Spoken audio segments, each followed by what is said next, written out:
بسم اللہ الرحمن الرحیم الحمد للہ وکفا وسلام علی عبادہ الذین اصطفا اما بعد فاعوذ باللہ من الشیطان الرجیم بسم اللہ الرحمن الرحیم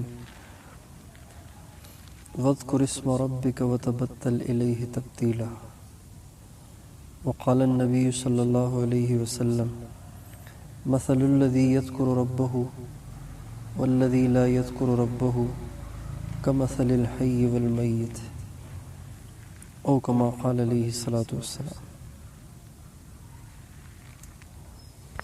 آپ تھوڑا سا دور جائیں، آ جائیں، تھوڑا سا کو جگہ دے دیں۔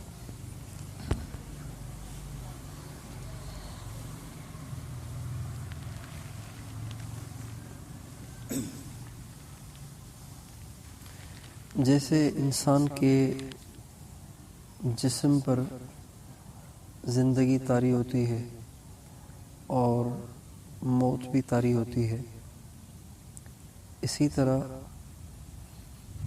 مستقل دل پر بھی، انسان کے دل پر بھی موت اور زندگی طاری ہوتی ہے۔ ایسے ہوتا ہے کہ جسم تو زندہ ہے لیکن دل مرا ہوا ہے، اور ایسے بھی ہوتا ہے کہ جسم تو مر گیا ہے مگر دل زندہ ہے۔ زندگی سے مراد یہاں میڈیکلی زندگی نہیں ہے، زندگی سے مراد یہاں روحانی زندگی ہے۔ نبی کریم صلی اللہ علیہ وسلم کی حدیث مبارکہ میں نے آپ حضرات کے سامنے ابھی پڑھی، اس میں آپ علیہ السلام فرماتے ہیں کہ جو شخص اپنے اللہ کا ذکر کرتا ہے اس کی مثال ایسے ہے جیسے وہ زندہ ہے، اور جو اپنے رب کا ذکر نہیں کرتا تو وہ چاہے زندہ ہو لیکن وہ مردہ ہے۔ یعنی جیسے زندہ شخص اپنے نفع کو اور نقصان کو سمجھتا ہے، اسی طرح جو ذکر کی پابندی کرتا ہو اس کو بھی اپنے ذکر اور اپنے نفع اور نقصان کا احساس ہوتا ہے، اور جو شخص ذکر نہیں کرتا تو وہ مردے کی طرح سے ہے۔ یعنی جیسے مرے ہوئے آدمی کو اپنے نفع اور نقصان کا احساس نہیں رہتا، اس کو کوئی پیار کرے تو بھی اس کی صحت پہ کوئی اثر نہیں پڑتا، اس کو کوئی چٹکی لگائے، کوئی اس کو گولی بھی مار دے مرے ہوئے کو تو اس کو پتہ نہیں چلتا۔ بالکل اسی طرح سے جب آدمی اللہ کا ذکر کرنا چھوڑ دیتا ہے تو اس کے اندر ایک مردگی سی آ جاتی ہے، اور اس مردگی کا اثر یہ ہوتا ہے کہ اس کے اندر سے اپنے نفع اور نقصان کو پہچاننا ختم ہو جاتا ہے، تمیز ختم ہو جاتی ہے، خیر اور شر کی تمیز اڑ جاتی ہے، اچھے اور برے کی تمیز اڑ جاتی ہے، حلال اور حرام کی تمیز ختم ہو جاتی ہے جب آدمی اللہ کا ذکر نہیں کرتا۔ تو اس وقت جتنی زیادہ توجہ ہماری اپنی جسمانی صحت پر ہے، اس سے کہیں زیادہ اس بات کی ضرورت ہے کہ ہم اپنی روحانی صحت کا بھی خیال کریں۔ جسمانی بیمار دوزخ میں نہیں جائے گا، بلکہ اگر آدمی بیمار ہوتا ہے تو اس سے تو اس کے گناہ معاف ہوتے ہیں، اور اللہ پاک کی نظروں میں وہ اچھا ہو جاتا ہے۔ ہمارے نبی کا ارشاد ہے جب تم کسی بیمار کی عیادت کرنے جاؤ تو اس کو دعا کی درخواست کرو، اس لیے کہ بیمار کی دعا اللہ کے نزدیک فرشتوں کی دعا کی طرح قبول ہوتی ہے۔ تو بیمار تو جہنمی نہیں ہے، بیمار تو جنتی ہوتا ہے، بیمار کے تو گناہ معاف ہوتے ہیں، بیمار تو اللہ کے بہت قریب ہوتا ہے۔ لیکن جو روحانی بیمار ہے وہ تو جہنمی ہے، جس کی روح بیمار ہے، جس کا دل بیمار ہے، جس کے دل میں دنیا کی محبت ہے۔ دنیا کی محبت ایک مرض ہے۔ ایسے ہی بعض لوگوں کے اندر اس کی چاہت ہوتی ہے کہ ہم اوروں کی نظروں میں اچھے ہوں، اوروں کی نظروں میں بھلے ہوں، ساری دنیا ہماری تعریف کرے، سارے ہمیں اچھا سمجھیں، ہر جگہ بلے بلے ہو، ہر جگہ واہ واہ ہو۔ یہ ایک بیماری ہے، اس کو حب جاہ کہتے ہیں۔ یہ بہت بری بیماری ہے۔ جو انسان اس چکر میں رہتا ہے کہ لوگ مجھے اچھا کہیں، کہیں میں لوگوں کی نظروں میں نہ گر جاؤں، کہیں لوگوں کی نگاہوں میں میری عزت کم نہ ہو جائے، جس کو یہ فکر لاحق ہو جائے تو وہ نہ دین کا رہتا ہے نہ دنیا کا رہتا ہے۔ موسیٰ علیہ السلام نے ایک دفعہ اللہ تعالیٰ سے کہا، یا اللہ آپ مجھے ایسا بنا دے کہ سارے مجھے اچھا کہیں، کوئی میرے اوپر انگلی نہ اٹھائے، آپ مجھے ایسا بنا دیں کہ سارے مجھے اچھا کہیں۔ تو اللہ تعالیٰ نے فرمایا کہ موسیٰ ایسا تو میں خود بھی نہیں ہوں، سارے تو اللہ کو بھی اچھا نہیں کہتے، اس لیے اس فکر میں رہنا فضول ہے کہ لوگ کہیں کہ اچھا، لوگ کہیں کہ بڑا اچھا ہے، لوگ میری تعریف کریں، یہ فکر ہی فضول ہے۔ ایسے ہی انسان کے اندر حسد کا مرض ہوتا ہے، اس کو اوروں کی نعمتیں اچھی نہیں لگتی، اگر اس کے ساتھ رہنے والا اور اسی کی استعداد کا اس سے آگے بڑھنے لگے تو یہ اندر ہی اندر سے جلس ہونا شروع ہو جاتا ہے، اس کو حسد کہتے ہیں۔ اور آپ علیہ السلام کا ارشاد ہے، حسد سے بچو، اس لیے کہ حسد نیکیوں کو ایسے صاف کر دیتا ہے جیسے آگ لکڑیوں کو جلا کے ختم کر دیتی ہے۔ بلکہ ایک روایت میں یوں بھی آتا ہے، حسد سے بچو اس لیے کہ حسد نیکیوں کو ایسے صاف کر دیتا ہے جیسے استرا سر سے بالوں کو صاف کر دیتا ہے۔ یہ روحانی مرض ہے۔ ایسے ہی ایک روحانی مرض ہے کہ غیر محرم عورتوں کی طرف میلان، یہ بھی ایک روحانی مرض ہے۔ اپنی بیوی ہوتے ہوئے بھی نگاہ اوروں کی طرف جائے اور اوروں کو دیکھنے کا شوق ہو، اوروں سے بات کرنے کا شوق ہو، اوروں سے تعلق بنانے کا شوق ہو، یہ ایک روحانی مرض ہے، اور اس سے نجات فرض عین ہے۔ اگر کوئی اس مرض میں مبتلا ہو کر مر جائے تو جہنمی ہے۔ حسد کی بیماری میں مبتلا ہو کر کوئی مرے تو جہنمی ہے۔ ایسے ہی انسان کے اندر ایک مرض ہے غصے کا، تھوڑی تھوڑی بات پہ غصہ، اور ایسا غصہ کہ آپے سے باہر، نہ پھر دیکھتا ہے باپ کو، نہ دیکھتا ہے ماں کو، نہ دیکھتا ہے بیوی کو، نہ دیکھتا ہے بچے کو، نہ دیکھتا ہے چھوٹے کو، نہ دیکھتا ہے بڑے کو، بلکہ جب غصے سے بے قابو ہو جائے تو پھر وہ سب کچھ کر لیتا ہے جو اس کو نہیں کرنا چاہیے۔ یہ ایک روحانی مرض ہے۔ ایسے ہی ایک روحانی مرض ہے لالچ، طمع، یعنی اللہ تعالیٰ نے جو کچھ دیا ہے اس پہ قناعت نہ ہو، بلکہ مزید ضرورت کا سامان موجود بھی ہے مگر پھر بھی اور چاہیے، اور چاہیے، حل من مزید اس کے اندر کا نعرہ بن جاتا ہے کہ وہ کبھی بھی اس کا پیٹ نہیں بھرتا، بلکہ ہمیشہ وہ دنیا طلبی میں لگا رہتا ہے۔ اس کو لالچ کہتے ہیں، طمع کہتے ہیں۔ یہ روحانی بیماری ہے۔ یہ بیماریاں جب انسان کی ختم ہو جائیں گی تو اس کی دنیا بھی اللہ جنت بنا دیتے ہیں۔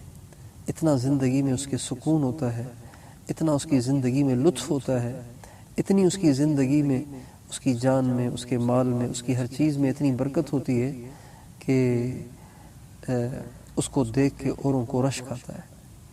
تو اب یہ ساری بیماریاں ہیں، اور بھی بہت سی بیماریاں ہیں، یہ ساری بیماریاں ہیں جن کو نکالنا فرض ہے، اور ان بیماریوں کو نکالنے کا ذریعہ نبی کریم صلی اللہ علیہ وسلم نے ذکر کو قرار دیا ہے۔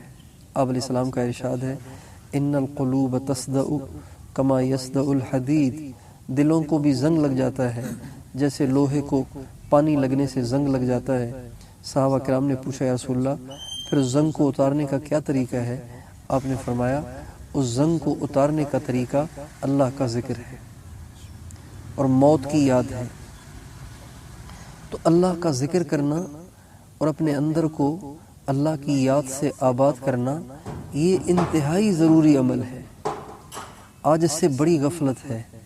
جو دیندار طبقہ ہے وہ بھی اپنی پھس پھسی اور بے جان اور بے دھیان نمازوں پہ مطمئن ہے۔ جو جیسی نماز پڑھ رہا ہے کہتا ہے نماز تو پڑھ رہا ہوں، جیسا کیسا قرآن پڑھ رہا ہے کہہ رہا قرآن تو پڑھ رہا ہوں۔ نہیں، ایسی نماز پڑھنا کہ جیسے ہم اللہ کو دیکھ رہے ہیں، اور ورنہ کم از کم یہ کیفیت حاصل ہو کہ اللہ مجھے دیکھ رہا ہے۔ قرآن پڑھتے ہوئے رونگٹے کھڑے ہو جائیں۔ اللہ تعالیٰ فرماتے ہیں، تقشعر منہ جلود الذین یخشون ربہم، جو اپنے رب سے ڈرتے ہیں جب وہ قرآن پاک کی تلاوت کرتے ہیں ان کے رونگٹے کھڑے ہو جاتے ہیں۔ وَإِذَا تُلِيَتْ عَلَيْهِمْ آيَاتُهُ زَادَتْهُمْ ایمانا، جب وہ قرآن پاک کی آیتیں سنتے ہیں ان کا ایمان بڑھ جاتا ہے۔ اب قرآن تو ہم بھی پڑھتے ہیں، رمضان المبارک میں ہم قاری صاحب کے پیچھے 30 پارے سن لیتے ہیں، لیکن ایک آیت بھی ہمارے دل کو نرم نہیں کرتی، ہماری آنکھوں سے آنسو نہیں بہتے۔ حضرات صحابہ کرام جب قرآن پڑھتے تھے تو آنسو بہہ بہہ کے ان کے سینے گیلے ہو جاتے تھے۔ حضرت عمر رضی اللہ تعالیٰ عنہ فجر کی نماز پڑھاتے تھے اور فجر کی نماز پڑھاتے ہوئے بعض دفعہ اتنا روتے تھے کہ روتے روتے گر جاتے تھے۔ ایک دفعہ سورہ طٰہٰ پڑھ رہے تھے اور اس میں یہ آیت آئی، اننی انا اللہ لا الہ الا انا۔ اس آیت پہ پہنچے تو رونا شروع کیا، روتے روتے آواز بند ہو گئی، بے ہوش ہو کر گر گئے، گھر اٹھا کر لائے گئے اور پھر کئی دن تک گھر سے باہر نہ نکل سکے اور بیمار رہے۔ قرآن تو ہم بھی پڑھتے ہیں لیکن کبھی ہمارا دھیان اس طرف نہیں جاتا کہ بھلا ان کو قرآن پڑھنے میں کیوں رونا آتا تھا اور ہمیں قرآن پڑھنے میں رونا کیوں نہیں آتا۔ نماز پڑھنے میں وہ کانپ رہے ہوتے تھے، ہم نماز پڑھنے میں کھجا رہے ہوتے ہیں، نماز پڑھ رہے ہوتے ہیں ادھر ادھر دیکھ رہے ہوتے ہیں، نماز پڑھ رہے ہوتے ہیں نماز کے اندر حساب کتاب کر رہے ہوتے ہیں، نماز کے اندر آگے کی پلاننگ کر رہے ہوتے ہیں۔ ہماری نمازیں ویسی کیوں نہیں ہیں؟ یہ بڑی فکر کی بات ہے۔ صرف یہی فکر نہیں ہے کہ گھر اچھا ہو، کاروبار اچھا ہو، ملازمت اچھی ہو اور مال زیادہ ہو، پیسہ زیادہ ہو، عزت ہو، شہرت ہو، یہ فکر کرنے کی چیزیں نہیں ہیں۔ رزق تو اللہ پاک نے ہر انسان کا مقرر کر دیا ہے۔ اللہ تعالیٰ فرماتے ہیں وَمَا مِن دَابَّةٍ فِي الْأَرْضِ إِلَّا عَلَى اللَّهِ رِزْقُهَا وَيَعْلَمُ مُسْتَقَرَّهَا وَمُسْتَوْدَعَهَا كُلٌّ فِي كِتَابٍ مُبِينٍ۔ زمین پہ چلنے والے ہر جاندار کی روزی اللہ کے ذمے ہے، اللہ نے دینی ہے اس کو۔ روزی سب کی طے ہو چکی ہے، کس نے کتنی روٹیاں کھانی ہے، کتنا چاول کھانا ہے، کتنا گوشت کھانا ہے، کتنی سبزی کھانی ہے، کتنا دودھ پینا ہے، کتنی آئس کریم کھانی ہے، سب لکھا ہوا ہے، سب پہلے سے طے شدہ ہے۔ انسان اپنی بدگمانی کی وجہ سے، اپنے کمزور عقیدے کی وجہ سے، اپنے نظریے کی کمزوری کی وجہ سے وہ اپنے آپ کو تھکاتا ہے دنیا کمانے کے لیے۔ اس لیے اصل فکر کرنے کی چیز یہ ہے کہ کس طرح میں ایسا ہو جاؤں کہ اللہ کو اچھا لگوں۔ اللہ کو تب اچھے لگیں گے جب ہم ان سارے عیوب سے پاک ہوں گے، جب یہ سارے امراض ہمارے ختم ہو جائیں گے نا، پھر اللہ کو اچھے لگیں گے۔ ہمارے نبی کا ارشاد ہے ان اللہ لا ينظر الى اجسامکم ولا الى صورکم ولکن ينظر الى قلوبکم واعمالکم۔ اللہ تعالیٰ تمہاری شکلوں کو نہیں دیکھتے کہ کیسا گورا ہے، اس کا رنگ کیسا ہے، روپ کیسا ہے، اللہ یہ نہیں دیکھتے۔ اللہ تعالیٰ تمہارے جسموں کو نہیں دیکھتے کہ باڈی کیسی ہے، بلکہ اللہ تعالیٰ یہ دیکھتے ہیں کہ میرے بندے کا دل کیسا ہے، اس دل میں میرے سوا کوئی اور چاہت تو نہیں ہے، اس دل میں مجھے خوش کرنے کے سوا کسی اور کو خوش کرنے کا جذبہ تو نہیں ہے، اللہ تعالیٰ یہ دیکھتے ہیں۔ اس لیے اللہ تعالیٰ اپنے نبی سے فرماتے ہیں وَاذْكُرِ اسْمَ رَبِّكَ وَتَبَتَّلْ إِلَيْهِ تَبْتِيلًا۔ اے میرے نبی اپنے رب کا اتنا ذکر کیجئے، اتنا ذکر کیجئے، اتنا ذکر کیجئے کہ آپ ساری کائنات سے کٹ جائیں اور آپ کے دل میں اللہ کے سوا کچھ نہ بچے۔ میرے دوستو، اس کیفیت کو حاصل کرنا ہم سب کے لیے ضروری ہے، اور اس کیفیت کو حاصل کرنے کے بعد اللہ تعالیٰ جو دل میں سکون دے دیتے ہیں، اطمینان دے دیتے ہیں، کچھ نہ پوچھیے۔ ایک بزرگ کہتے ہیں کہ اگر دنیا کے بادشاہوں کو پتہ چل جائے کہ ہمارے دل میں کتنا سکون ہے تو وہ لشکر لے کر ہم سے لڑنے اور ہم سے وہ سکون چھیننے آ جائے۔ جب آدمی کا اللہ پاک سے تعلق مضبوط ہو جاتا ہے، اللہ پاک سے تعلق بن جاتا ہے، تو پھر اتنا اس کو سکون ملتا ہے، اتنا سکون ملتا ہے کچھ نہ پوچھیں۔ آپ دیکھیں حضرات صحابہ کرام رضوان اللہ علیہم اجمعین پر کیا کیا مشکلات آئیں، کیا کیا پریشانیاں آئیں۔ گھر میں کھانے کے لیے کچھ نہیں ہوتا تھا، فاقہ ہوتا تھا، کئی دن کھانے کے لیے کچھ نہیں ملتا تھا، لیکن ان کی طبیعتوں میں بے سکونی اور بے چینی نہیں ہوتی تھی، اور آ کے نبی کریم صلی اللہ علیہ وسلم کے پاس واویلا نہیں کرتے تھے، یا رسول اللہ کیسے دین میں داخل ہو گئے ہم تو بھوک سے مر رہے ہیں، پیاس سے مر رہے ہیں، کپڑے نہیں ہیں ہمارے پاس۔ کبھی کسی صحابی نے اس طرح نبی کریم صلی اللہ علیہ وسلم کے پاس آ کے واویلا نہیں کیا، بلکہ جس حال میں بھی اللہ ان کو رکھتے تھے وہ بڑے سکون سے رہتے تھے۔ جب پیٹ میں کھانا نہ ہو پھر بھی سکون ملے تو یہ کتنے کمال کی بات ہے۔ اور یہ تب ہوتا ہے جب آدمی کا تعلق اللہ پاک کی ذات کے ساتھ گہرا ہو جاتا ہے اور دل سارے امراض سے پاک اور صاف ہو جاتا ہے، اندر کی ساری آلودگیاں اور گندگیاں ختم ہو جاتی ہیں، اور یہ ساری گندگیاں ختم کرنے کا ذریعہ اللہ کا ذکر ہے۔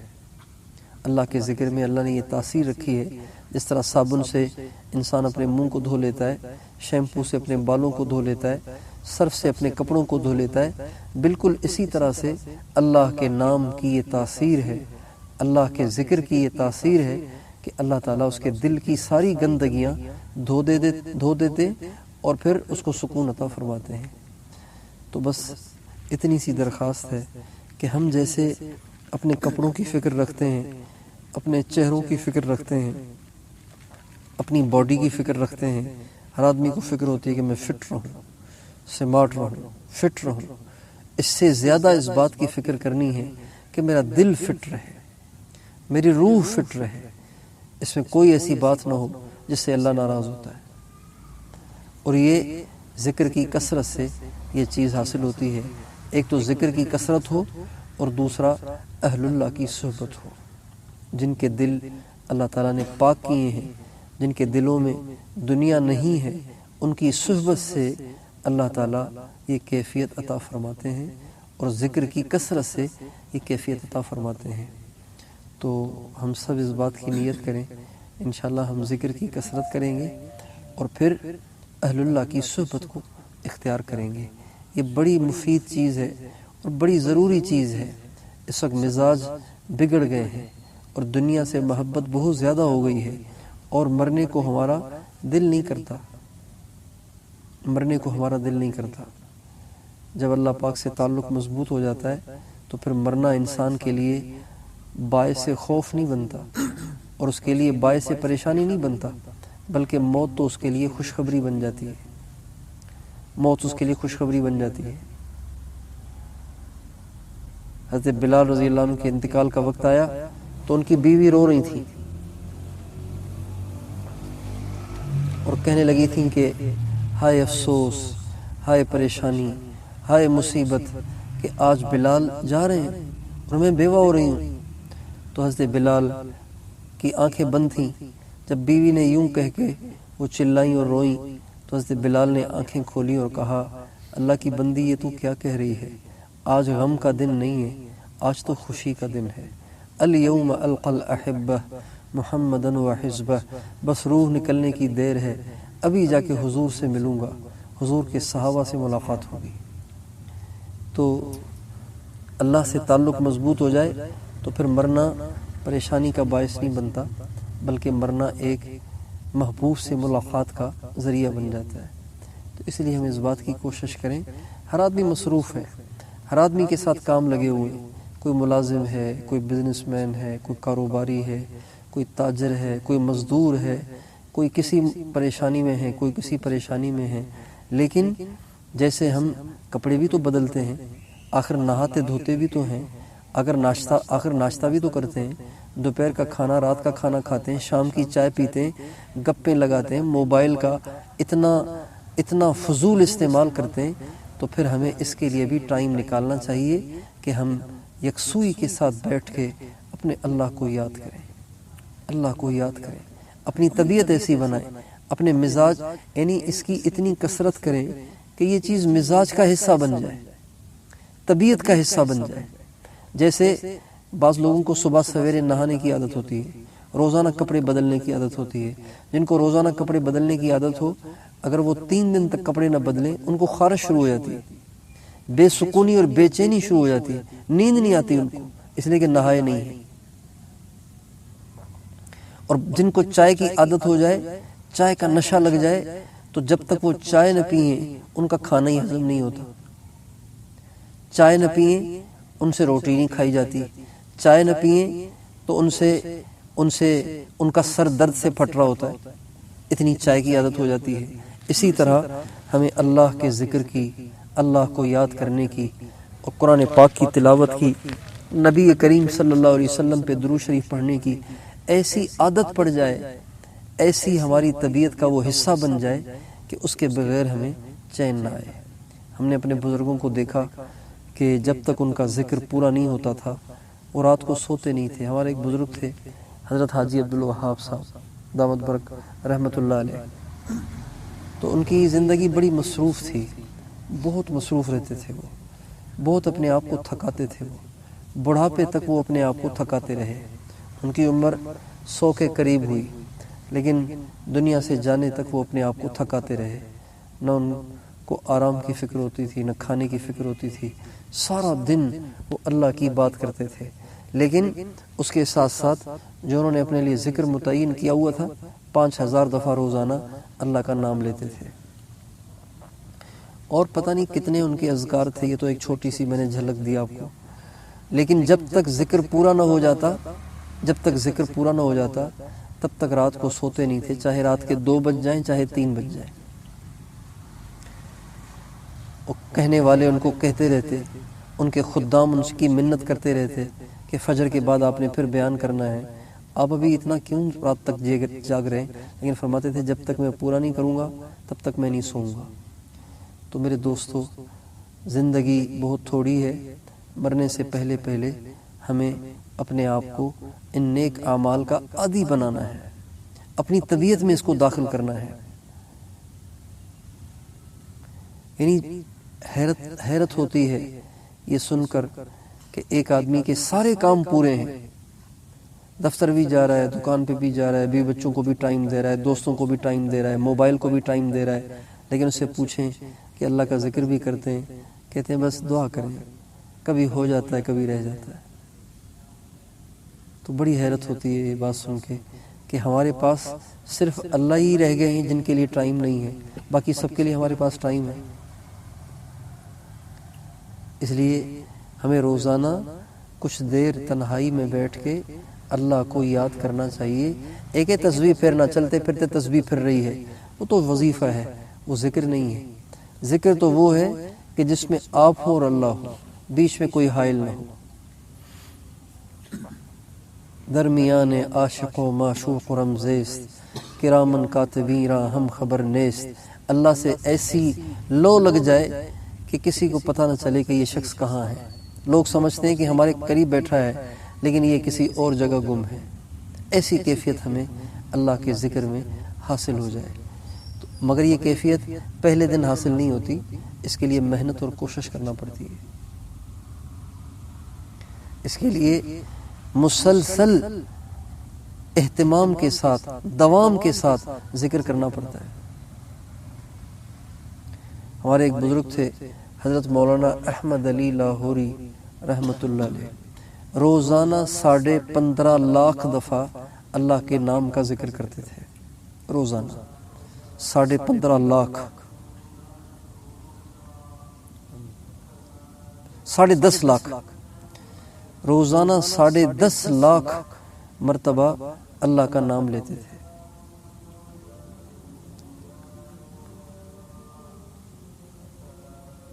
کتنے لوگ ایسے ہیں جو ابھی بھی 24 گھنٹے کی نوکری کرتے ہیں، 24 گھنٹے سروس، سارا دن بھی ساری رات بھی،